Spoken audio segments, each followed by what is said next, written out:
જેના દિવ્ય સુદિવ્ય જય ચરિતમાં વિલસે હરિ તો રહ્યા, સંબંધે બની શૂન્ય જે ચરતા દાસત્વ ધારી રહ્યા. આપે અક્ષર સુખ ભક્ત જનને સુહૃદ ભાવે સદા, એવા સ્વામી પ્રબોધદાસ ગુરુને ભૂલકા સહું સેવતા.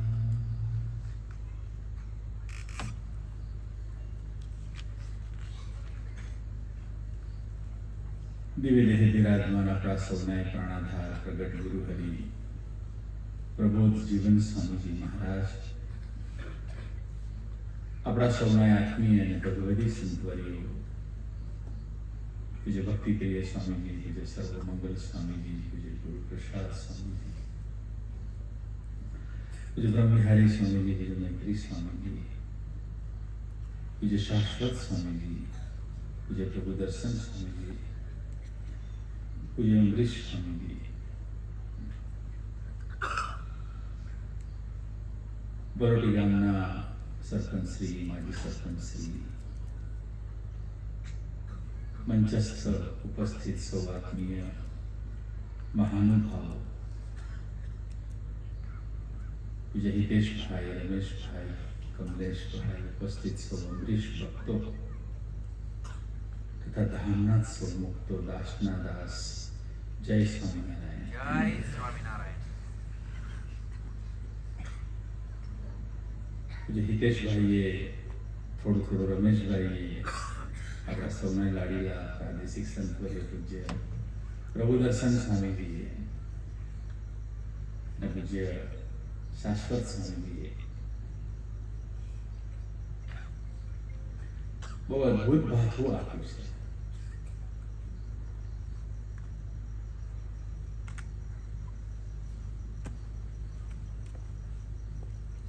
હરિપ્રબોધન યુવા મહોત્સવના ઉપક્રમે વલોટી ગામમાં હરિચરણ પ્રદેશના દાખલાથી આપ સૌને આજે આમંત્રણ આપવાની સભા છે.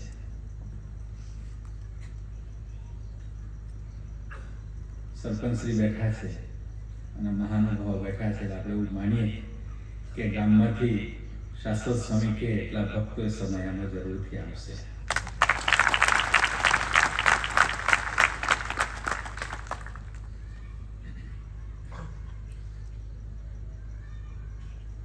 હુંમાંથી તુમાં જવાની યાત્રા માટેનો હરિપ્રબોધન યુવા મહોત્સવ છે. બે ત્રણ પ્રસંગો જ વિચારીશું. દુનિયામાં જેટલા ઝઘડા છે, પરિવારમાં આત્મીયતાનું ખંડન છે, એનું કારણ છે અભિમાન ઈર્ષા. એ હઠમાન ઈર્ષા કેવી રીતે ઓળખાય અને કેવી રીતે મુકાય એની વાત આપણે થોડી સાંભળી, પરંતુ જે પુરુષ એનું જે પ્રત્યક્ષ સાનિધ્ય એમાં એ સમયો થવાના, તો સમયો આપણા જીવનમાં ત્રણ ભક્તિ પ્રગટાવશે: પ્રભુ ભક્તિ, ગુરુ ભક્તિ, પરાભક્તિ. અને એ આપણા જીવનમાં જ્યારે આવે ત્યારે આપણા જીવનમાં આપણે બીજું કાંઈ કરવાનું નથી, પણ આપણા જીવનમાં ત્રણ વસ્તુ ઓટોમેટિક આવશે. એક છે નિશ્ચિંતતા, એક છે નિર્ભયતા અને ત્રીજું છે શુભ વિચારોની હારમાળ. ઉમાંથી તુમાં જવાની વાત છે. ગુરુ હરિ પ્રબોધ સ્વામીજી કે ગુરુ હરિ હરિપ્રસાદ સ્વામીજી મહારાજનું જીવન એ આપણને સૌને હુમાંથી તુમાં લઈ જનારાયું છે. એક નાનકડી વાત છે. યજ્ઞેશ કરીને એક નાનો દીકરો 4th સ્ટેન્ડર્ડમાં અભ્યાસ કરે. આપણે સમજવું છે કે ચોથા ધોરણનો ભણતો દીકરો હોય તો નેચરલ છે એની ઉંમર લગભગ 10 થી 12 વર્ષની હોય. દિવાળીના વેકેશનમાં એના ડેડી સાથે ગુરુહરિ પ્રબોધ સ્વામીજીના દર્શન કરવા માટે આવ્યા. ગુરુહરિ પ્રબોધ સ્વામી આત્મી વિદ્યાધામ બાકરોલમાં બિરાજતા હતા. તો એના ડેડી અને એના દાદા બંને એ યજ્ઞેશનું રિઝલ્ટ દિવાળી પહેલાની એક્ઝામનું સ્વામીજીના ચરણે ધર્યું, પ્રબોધ સ્વામીજીના ચરણે. આપણે સમજવું છે કે હરિપ્રબોધન યુવા મહોત્સવમાં જવાથી આપણા જીવનનું ધ્યેય કેવું ક્લિયર થાય છે. આપણે બે જ શબ્દ સમજવા છે. કોઈ પૂછે આપણે હરિપ્રબોધન યુવા મહોત્સવમાં શાના માટે જવાનું, એક જ વાત કરવાની, હુંમાંથી તુની યાત્રા કરવા. ધીમે ધીમે સમજાશે. હુંથી તો ભરેલા છીએ, પણ જેને લઈને આપણે શ્વાસ લઈએ છીએ, પુરુષના દર્શન કરવા જઈશું તો આપણે એવું માનીશું કે એને લઈને આપણે નિમિત્ત બનીને એમને રાજી કરવા છે. એવી આપણા જીવનની સાચી યાત્રાની શરૂઆત થશે. જીવન ધન્ય બને તો દીકરાના રિઝલ્ટની વખાણ કરતા કરતા ગુરુ હરિ પ્રબોધ સ્વામીજીના ચરણે વાત કરી કે સ્વામી દીકરો આ રીતે ઓવરઓલ સ્કૂલમાં ફર્સ્ટ ક્લાસ ફર્સ્ટ તો આવે જ છે, પરંતુ ખૂબ જ શોભાડ્યો અમારો એમ કરીને એમને પ્રબોધ સ્વામીજીને આ વાત કરી. યજ્ઞેશ ચોથા ધર્મમાં બનતો દીકરો શાંતિથી જ્યાં ઊભો વાત સાંભળતો હતો. સત્સંગના સંસ્કાર આપણને શું શીખવાડે? સમયમાં જઈએ છીએ તો જીવનમાં સંસ્કાર આવશે. સમયમાં જઈએ છીએ તો જીવનમાં એક વિવેક આવશે. સમયમાં જઈએ છીએ તો જીવનમાં શું કરવું જોઈએ અને શું ન કરવું જોઈએ એનો વિવેક ખ્યાલ આવશે. યોગ્ય અયોગ્યનો વિવેક એનો ખ્યાલ આવશે. તો દીકરાએ એકલાની સામે પ્રબોધ સ્વામીએ મીઠી દ્રષ્ટિ કરી. ને આવા પુરુષો છે ને અંતર વાંચતા હોય. આજે ગુરુ હરિ પ્રબોધ સ્વામીજી બોરસદની બાજુમાં રાસ વાસના કરીને ગામ છે, ત્યાં આવી જ રીતે ભક્તોની સભામાં બિરાજે છે અને સૌને ગુરુ હરિ હરિપ્રસાદ સ્વામીજી મહારાજના પ્રાગટ્ય પર્વ નિમિત્તે યોજાનાર હરિપ્રબોધન યુવા મહોત્સવમાં આમંત્રણ આપી રહ્યા છે. પરંતુ એટલી ચોક્કસ વાત કે ભગવાનને ધારેલા પુરુષ, અમે બી સાધુ છીએ, પ્રબોધ સ્વામી બી કદાચ ભગવા કપડા પહેરીને વિચરે છે, પણ અમારામાં ને એમનામાં આસમાન જમીનનો ફરક છે. અમે આંખ બંધ કરી અંધકાર દેખાય, આવા પુરુષો આંખ બંધ કરે અને ભગવાનની રસગન મૂર્તિ જુએ. એ પુરુષ આપણા અંતરના વિચારોને જાણે. અંતરના વિચારો જાણવા બહુ અઘરા છે. આપણે બેઠા છે, આપણા મનમાં જે વિચારો ચાલતા હોય એના સાક્ષી આપણને જે ભગવાનનું જે પ્રગટ સ્વરૂપ, ભગવાન જેના દ્વારા ધરતી પર વિચરી રહ્યા છે એના દર્શન કરવાથી થાય. અને એવા પુરુષ એને દ્રષ્ટિ કરી. એટલે નાનકડા દીકરા યજ્ઞેશ પર જે ચોથા ધર્મનો બનતો હતો, તો યજ્ઞેશે ત્યાં બે હાથ જોડીને પ્રાર્થના કરી. અંતર વાંચનાર પુરુષ, અંતર બદલનાર પુરુષ, એના આશીર્વાદ લેવા માટે આપણે હરિપ્રબોધન યુવા મહોત્સવમાં જઈએ. આપણે એકબીજાને તો જોઈ શકીએ કે તમે ક્રીમ કલરનું શર્ટ કર્યું છે, તમે બ્લેક કલરનું જેકેટ કર્યું છે, એનાથી ઇનફ નથી. જોનાર પુરુષ 10 વર્ષ પછી મને કયું પ્રારબ્ધ આવવાનું છે એ જોનાર પુરુષ. એટલું જ નહીં, જોનાર તો કદાચ જ્યોતિષ મળી જશે, બદલનાર પણ મળશે. પ્રારબ્ધ પોતાના માથે લે એવા પુરુષના વચને આપણે હરિપ્રબોધન યુવા મહોત્સવમાં જઈએ છીએ. એટલે એ યાત્રા હુંમાંથી તુની છે. અને એ યજ્ઞેશે બે હાથ જોડીને પ્રબોધ સ્વામીને પ્રાર્થના કરી કે પ્રબોધ સ્વામીજી, આપની કૃપાથી રિઝલ્ટ તો ખૂબ સારું આવ્યું છે, પરંતુ મને એવા આશીર્વાદ આપજો કે રિઝલ્ટ સારું આવ્યું એનું ઘમંડ મારા જીવનમાં ના આવે. આપણે આ વસ્તુનો વિચાર કરવો છે કે કદાચ આપણા થકી ઘણા કામ સારા થાય, પણ એનું માન આપણને ના આવે ત્યારે આપણને ખબર પડે કે સાચા માનવ તરફ, સાચા ભક્ત તરફની યાત્રા આપણી શરૂ થઈ છે. તો એ હરિપ્રબોધન યુવા મહોત્સવમાં આપણે જઈ રહ્યા છે. સંકલ્પે પ્રારબ્ધ બદલનાર પુરુષ, એવા પુરુષના આશીર્વાદ લેવા માટે આપણે જઈ રહ્યા છે. આપણા માટે એમને ભક્તિ કરી છે. એ હરિપ્રબોધન યુવા મહોત્સવમાં 2-3 મહિનાથી ત્યાં સંતો એમના વચને, કાર્યકર્તાઓ એમના વચને રાત દિવસ એક કરી અને આવનાર ભક્તોની ભક્તિ સર્વોપરી થાય એ માટે પોતે ટ્રેનિંગ આપી રહ્યા છે. સરપંચ સ્વામીજી 4મી તારીખે કે 5મી તારીખે પધારેલા એક ગ્રાઉન્ડ ઉપર, અને ગ્રાઉન્ડનું લેવલિંગ ચાલતું હતું. તો લેવલિંગ ડિપાર્ટમેન્ટ અમારા શ્રીજી ચરણ સ્વામીજી અને તીર્થ સ્વામી કરે છે. તો લેવલિંગ ચાલતું હતું તો સ્વામીજી નીચે બેસી ગયા, પ્રબોધ સ્વામીજી, અને નાની નાની જે કાંકરાની માટી હતી એમને હાથમાં લીધી અને જોયું કે આ કાંકરાની માટી કડક છે, કારણ કે કાળી માટી હતી. માટીને જાણનાર પુરુષ આત્માને જાણે છે કેવું. તો કાળી માટી હતી અને જોયું, અને તીર્થ બાપા તરફ દ્રષ્ટિ કરી. પછી એમને જો વાત કરી, આવા જે પુરુષો છે એ આપણને જોતા શીખે. કદાચ આપણે જોઈ શકીએ છીએ કે ભાઈ આ સ્ટેન્ડ છે, આ લીલા, આ પોડિયમ છે, આ સ્ટેજ છે, એ જોઈ શકીએ, પણ દ્રષ્ટિ કોઈ જુદી વસ્તુ છે. જોવું અને દ્રષ્ટિથી જોવું એ બધી વસ્તુ જુદી છે. તો પ્રબોધ સ્વામીજીએ તીર્થ બાપાને વાત કરી કે તીર્થ બાપા, અહીંયા જે આવે છે ને એ હરિભક્તો નથી આવતા, અહીંયા જે આવનાર છે હરિભક્તો દ્વારા હરિપ્રસાદ સ્વામીજી મહારાજના સ્વરૂપ આવે છે. તેમને બેસવામાં રંચ માત્ર કોઈ જગ્યાએ કાકરી વાગે નહીં, ખાડા ટેકરા રહે નહીં, એવી ભક્તિભાવથી લખોટી ગબડે એવું આપણે ગ્રાઉન્ડ કરવું છે. આ ગુરુની આપણા માટેની ભક્તિ છે. ભક્તિ આપણે કરવાની છે, પરંતુ પરાભક્તિ આપણને શીખવાડે છે. હરિપ્રબોધમ યુવા મહોત્સવ એટલા માટે આયોજન છે. ઘણા બધા યુવકો આવશે, ઘણા બધા ભક્તો આવશે, દેશ વિદેશથી ભક્તો આવશે, પણ દરેકને કંઈક ને કંઈક પ્રાપ્ત થાય. કોઈને એવું થશે કે મારા જીવનમાં વિવેક પ્રગટશે, કોઈને એવું થશે કે મારા જીવનમાંથી વ્યસન જશે, કોઈને એવું થશે એથી આગળ કે મારા જીવનની ધ્યેયની સ્પષ્ટતા કરવી છે, કોઈને એવું થશે કે મારા પરિવારમાં આત્મીયતાનું સુખ લેવું છે, કોઈને એવું થશે કે મારે ક્યારે કોઈ દિવસ અહંકારથી જીવવું નથી.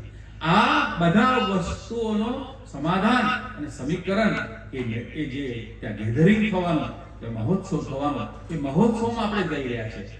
ભલે આપણને ફિઝિકલી લાગતું હોય વલોટી બહુ દૂર છે ભરૂચથી, પણ એવું નહીં માનતા. આપણે એવું માનવું નથી. અનંત જન્મોની યાત્રા એક સમયમાં જવાની જો પૂરી થતી હોય તો એ 200-150 કિલોમીટર ડિસ્ટન્સ આપણને નડશે નહીં. એટલા એવા ઉમંગથી આપણે સમયમાં જવું છે. આજે શાશ્વત સ્વામીજી અને પૂજ્ય પ્રભુ દર્શન સ્વામીજીએ જે આ સભાનું આયોજન આપણા કાર્યકર્તા દ્વારા કર્યું છે, વલોટી ગામના સરપંચશ્રીના આમંત્રણથી સૌ કાર્યકર્તાઓ, ગામના કાર્યકર્તાઓના ભેગા સહિયારા પ્રયાસથી જ્યારે અહીંયા આપણે બેઠા છીએ, આપણે પેલું હમણાં પ્રેઝન્ટેશન જોતા હતા. કેવું અદ્ભુત પ્રેઝન્ટેશન! દરેક પરિવારોના, દરેક યુવકોના મનના પ્રશ્નો એ રજૂ કરવામાં આવ્યા, પણ એનું સોલ્યુશન શું? પ્રોબ્લેમ સોલ્વ ગમે ને, સોલ્યુશન એક જ છે, હરિપ્રબોધમ યુવા મહોત્સવ. હમણાં એક બોર્ડ વાંચ્યું છે, એક બહુ મોટું એડવર્ટાઇઝિંગનું બોર્ડ હતું, બહુ મોટું બોર્ડ હતું, લગભગ 40 બાય 20 ફૂટ, 40 ફૂટ ઊભું અને 20 ફૂટ આમ પહોળું હશે એવું ઊભું બોર્ડ વાંચ્યું. એક નાનકડું એક બોર્ડ આખું વ્હાઇટ કલરનું હતું અને ફક્ત 2 કલરથી અંદર અક્ષર લખેલા, લખાણ લખેલા, શબ્દો છે ને આત્માને જાગૃત કરે છે. એને જાગૃત કરે. આપણે વાત કરી શ્રવણ ભક્તિની વાત કરી પ્રભુ દર્શન સ્વામી, કોઈ એક શબ્દ આપણા આત્માને જાગૃત કરે, એ ઢંઢોળે. તો એ બોર્ડમાં લખ્યું હતું કે સ્વયં કો ઢૂંઢના બહુત જરૂરી है. શું લખ્યું હતું? સ્વયં કો, જરા મોટેથી બોલીશું, સ્વયં કો ઢૂંઢના बहुत जरूरी है, बाकी तो सब गूगल पे सब उपलब्ध है. लेकिन बात થઈ તો સ્વયં કો ઢૂંઢના એટલે શું? સ્વયં કો ઢૂંઢના. માણસ આજે ખોવાઈ ગયો છે. માણસને શોધે છે, અંદરનો માળો ખોવાઈ ગયો છે. એનું કારણ શું છે? એને એવો સંગ નથી મળ્યો સાચો, જેથી કરીને યોગ્ય અને અયોગ્યને એને ખ્યાલ આવે. स्वयं को ढूंढना, स्वयं को समझना, स्वयं को ढंढोलना, उसके लिए हरिप्रबोध युवा महोत्सव है. तो આપણે યુવા મહોત્સવમાં જ્યારે જઈ રહ્યા છે ત્યારે એ મહોત્સવમાં જવા માટે પહેલાં પેલું આજે ઠાકોરજીના ચરણે પ્રાર્થના કરીએ. પાદર દેવીના ખોળામાં બેઠા છે, ઠાકોરજી બિરાજમાન છે મૂર્તિમાન, પ્રબોધ સ્વામીજી બિરાજમાન છે મૂર્તિમાન, હરિપ્રસાદ સ્વામીજી બિરાજમાન છે, અક્ષર પુરુષોત્તમ મહારાજ, શાસ્ત્રીજી મહારાજ અને યોગીજી મહારાજ બિરાજમાન છે. તો એવા દિવ્ય સાનિધ્યમાં જ્યારે આપણે સંકલ્પ કરીએ કે અમને હરિપ્રબોધમ યુવા મહોત્સવમાં જવા માટેની સર્વ પ્રકારની સાનુકૂળતા કરી આપો, એવી અમે આપના ચરણે આજે પ્રાર્થના કરીએ છીએ. આજે એક જ લીટી પ્રાર્થના કરીને આપણે રાત્રે સૂઈ જઈશું ને, આપણા બધા સમીકરણ સીધા કરશે. તો વિશેષ કોઈ વાત કરવી નથી, પરંતુ આવી કોઈક વાત આશીર્વાદના ફળ સ્વરૂપે જ્યારે આપણે વિચારીએ છીએ ત્યારે 2-3 વાતને અનુસંધાને આપણે એ મહોત્સવમાં જઈશું તો મહોત્સવ પોતાનો બનશે.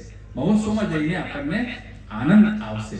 નાનકડી એક લીટીની વાત છે કે આવા પુરુષો ચાલતા ચાલતા આપણને જીવનમાં વિવેકની વાત શીખવાડે. આવા પુરુષો આપણને ચાલતા ચાલતા એ કઈ દ્રષ્ટિથી જીવન જીવે છે એની આપણને સૂઝ આપે.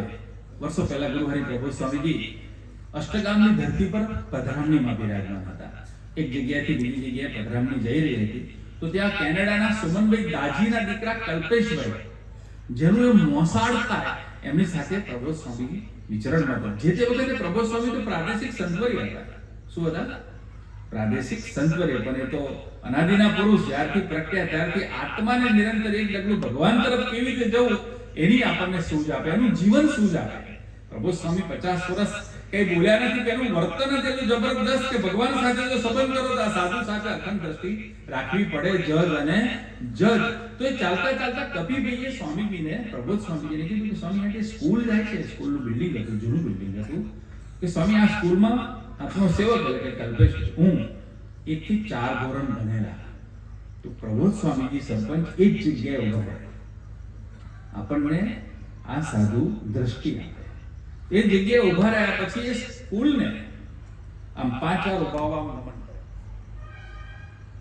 એટલે કલ્પેશભાઈને થયું કે આ મેં કીધું છે તેવું કે આ મારી સ્કૂલ છે, મેં અહીંયા 1 થી 4 અભ્યાસ કર્યો છે. તો કલ્પેશભાઈ પછી પ્રબોધ સ્વામીજીને કીધું, પ્રબોધ સ્વામીજી આપ આવું ના કરો દયાળુ, આવું ના કરો, હું ભણેલો છું, અહીંયા કોઈ એવું નથી. ત્યારે પ્રબોધ સ્વામીજીએ બહુ સરસ જવાબ આપતા કીધું, 2 વસ્તુ. ગુરુ આપણને નિરંતર પ્રભુના અનુસંધાને જીવાડે, ગુરુ આપણને નિરંતર પ્રભુના ગમતામાં વર્તવાનો બુદ્ધિયોગ આપે. અને એ વાત કરતા પ્રબોધ સ્વામી કીધું કે કલ્પેશભાઈ અમે તો ઉભા નમન કર્યું છે, યોગીજી મહારાજ હોત તો દંડવત કરત કે આ સ્કૂલમાં ભગવાનનો ભગત ક્યાંથી બનનારો. હવે લૌકિક રીતે બુદ્ધિથી વિચાર કરીએ તો તે વખતે કલ્પેશભાઈ સત્સંગમાં હતા, પરંતુ આવા પુરુષો આપણને આ દ્રષ્ટિ શીખવાડે છે. તો પ્રભુ સ્વામીએ વાત કરી કે સમયમાં જ્યારે જે ભક્તો આવે તે સૌ ભક્તો વક્તાઓ જ્યારે લાભ આપે ત્યારે અમે સ્વામીજીને નિહાળવાનો પ્રયત્ન કરજો.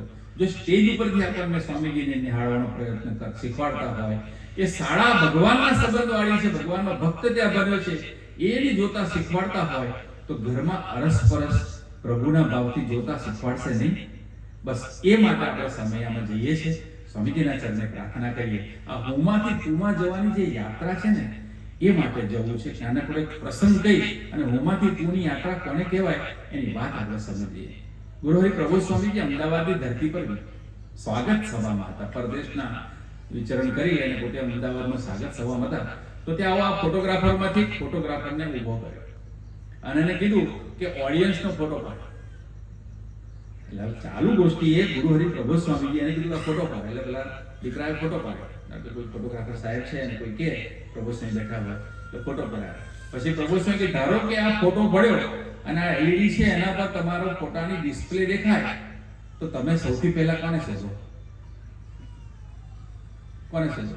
25 જણ 50 જણનો ફોટો એક ફ્રેમમાં આવ્યો, બધા કે અમે અમારી જાતને શોધીએ. પ્રબોધ સ્વામી આપણી જાતને ભૂલી અને ભગવાનને શોધવા છે, એ માટે હરિપ્રબોધન યુવા મહોત્સવ છે. પ્રબોધ સ્વામીને પ્રાર્થના કરીએ. ખૂબ જ અદ્ભુત આનંદ થયો. આ ગામમાં પૂજ્ય શાશ્વત સ્વામીજી અને પૂજ્ય પ્રભુદર્શન સ્વામીજી આવે છે. આ ગામમાં હિતેશભાઈ, રમેશભાઈ અને સર્વે અમરીશ કાર્યકર્તાઓ આવે છે.